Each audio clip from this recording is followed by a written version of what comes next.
welcome everybody. I'm taking a look at one of my new favorite things. One thinking it might be a new hobby. This thing is much more elaborate than I thought it was going to be. So I bought this on a whim. This is a HyperGo 1 to 12 climbing card, they call it. So it's a scale. I think this is about the right scale for your Star Wars figure type size action figures. And it's got lots of detail. We'll get into it. It opens up. We'll get into all of that. Comes along with 2 batteries right away. We'll talk about that. We've got some tools and a battery charger. I need to start charging these batteries up. I've pretty much used up the batteries already on it. And we'll talk about some of the features and some of the cool things about this one. So to begin with, I think we'll start off with the accessory kit, I guess, that comes with it. And we'll open this up. Maybe, I better put a message in here so that people can say stuff if they want. There we go. Sorry about that. So welcome everybody. And feel free to ask any questions while I've got it out here on the table. So it comes with a little screwdriver, which is going to be handy. You actually need that for the controller. I've got some rechargeable batteries in there right now. There's a little screw that goes on the bottom there so that they don't fall out. We've got a couple of Allen wrenches that'll be useful for repair and modifications. And then we've got this wheel wrench. I got the hiccups. We've got a wheel wrench. Try to get rid of these hiccups as I'm talking here. Let's open up the battery charger. So as you saw, it was already sealed there when I bought it, but I've worn out the batteries. They had some charge. Probably should have charged them right away. Let's go ahead and plug the charging side in. So the white part is the charging side. The red part is what plugs into the Jeep looking car here. We'll plug this USB in to this port over here that we've got open. Now typically a battery like this is going to take an amount of time to charge up, of course. I can get it plugged into the charger. There we go. Had to find a loose spot. Do we get an indicator here? Nothing on the battery. The charger does have a green blinking light. If I can bring this over. We've got our Amazon power cord over here. And this is the green blinking light that's running off of the 15 megaamps battery, charging that up. And that's a 7.4 volt. These use brushless motors. We'll take a closer look at those. Alright, so we've got the first battery kind of charging there. Like I say, I'm pretty much worn the batteries out, but let's go ahead and open up the top here. We've got a hinge on the back bumper. And when you have this thing setting flush, there's no tension on that hinge, the roof of the chassis. And I believe that's, is that an aluminum chassis? It might be a plastic chassis up top. It's all metal and aluminum down below.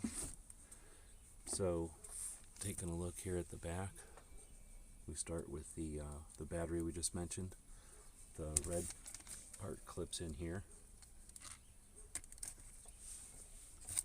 Now it's designed, or at least there's a battery tray back here on the back side. I can use this hook and loop closure here and pull out that battery that's in here.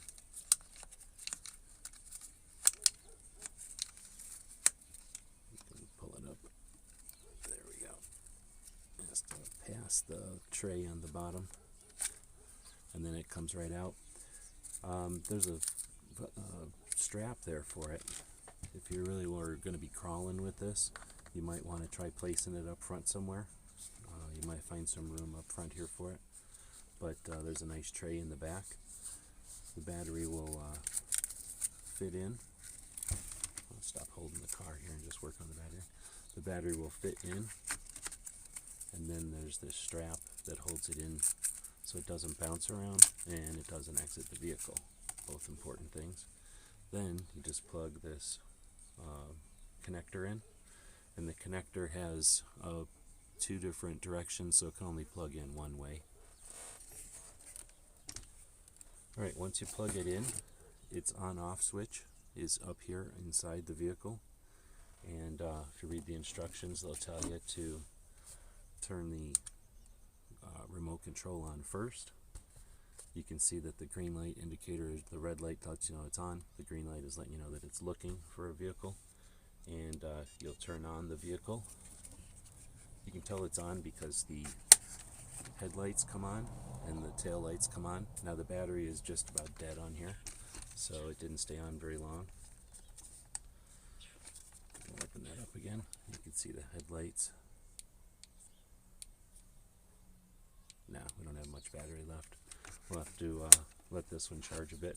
But the headlights come on.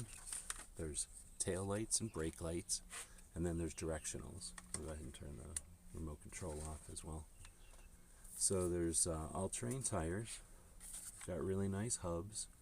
We've got adjustable gas-filled shocks, or oil-filled shocks probably. Then we've got the all-metal connectors for the suspension. It has a smart drivetrain, so when you're slowly moving, it's almost like not really autopilot, but it's going to take and adjust the speed to the wheels basically and allow it to crawl. They've got really good travel, really good suspension here, so it can crawl pretty well. This thing weighs about 4 pounds almost, so about twice as much as a standard 1 to 12 size vehicle. Taking a look at some of the features again, we've got a fully detailed cockpit there with the steering wheel that spins. You've got adjustable mirrors, that's kind of neat, that can fold in and out. Could you take this chassis out? I'm not sure, but we've got a small antenna here. It's kind of almost protected by the spare tire. Everything here is screws though, so you can be adjusted or changed out. Got a great looking grill on there. If we open up the tie downs, the hood opens up to see that inside suspension. It's magnetic, so the whole body again pivots on the back bumper, but uses these strong magnets up here and here. So nice strong magnetic click. Really good looking, aggressive front end. Alright, take a quick look at the remote here. Again, it uses 2 AA batteries, and there is a screw you can put in here so that it doesn't open accidentally. It's a little bit small for the hand.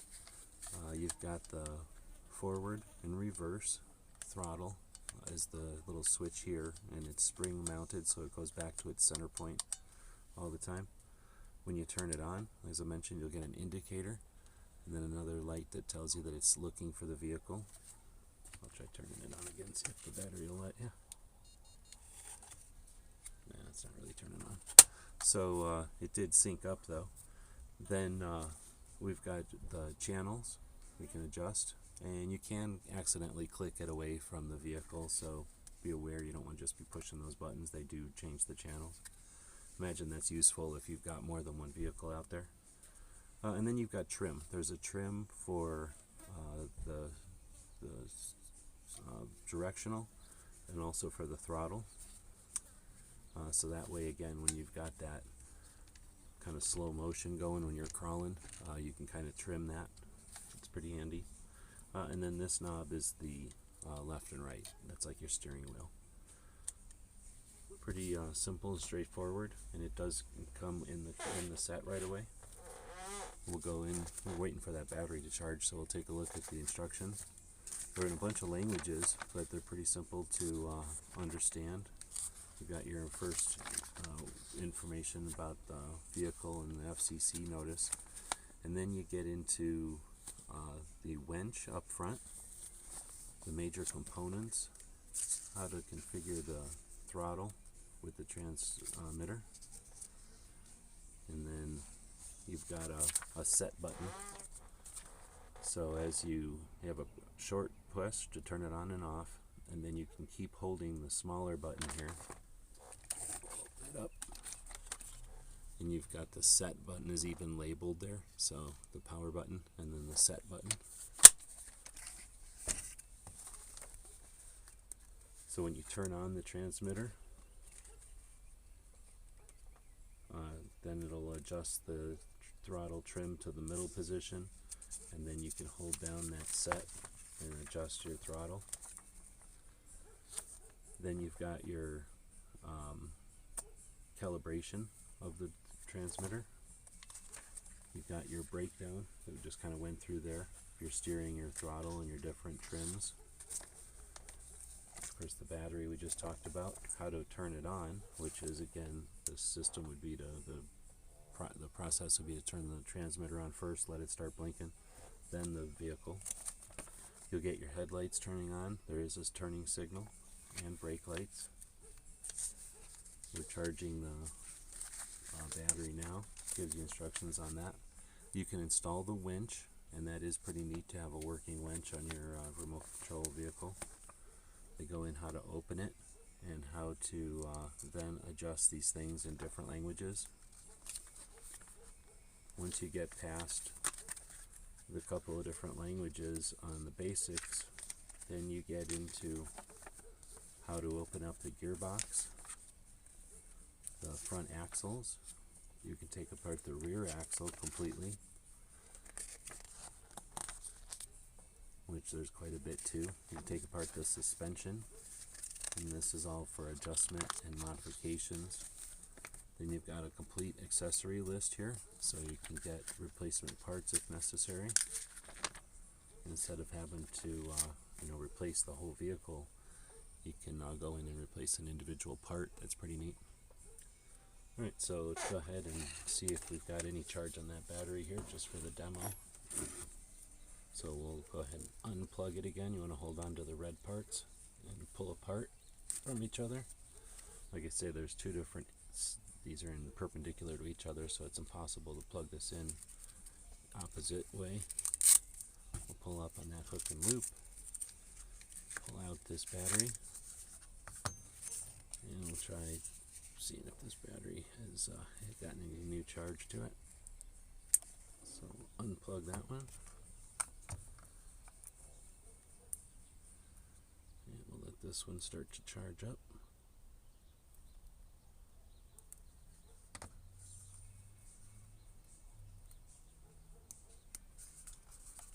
There it goes. We're getting that green indicator light on the power strip again to let us know that it's charging.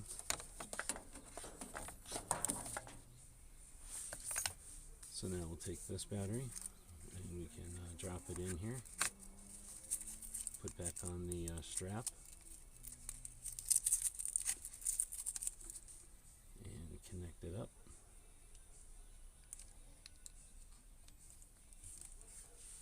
Now it would be possible, because you can access the recharge port here, you could charge it directly in the vehicle itself. There's nothing stopping you from doing that.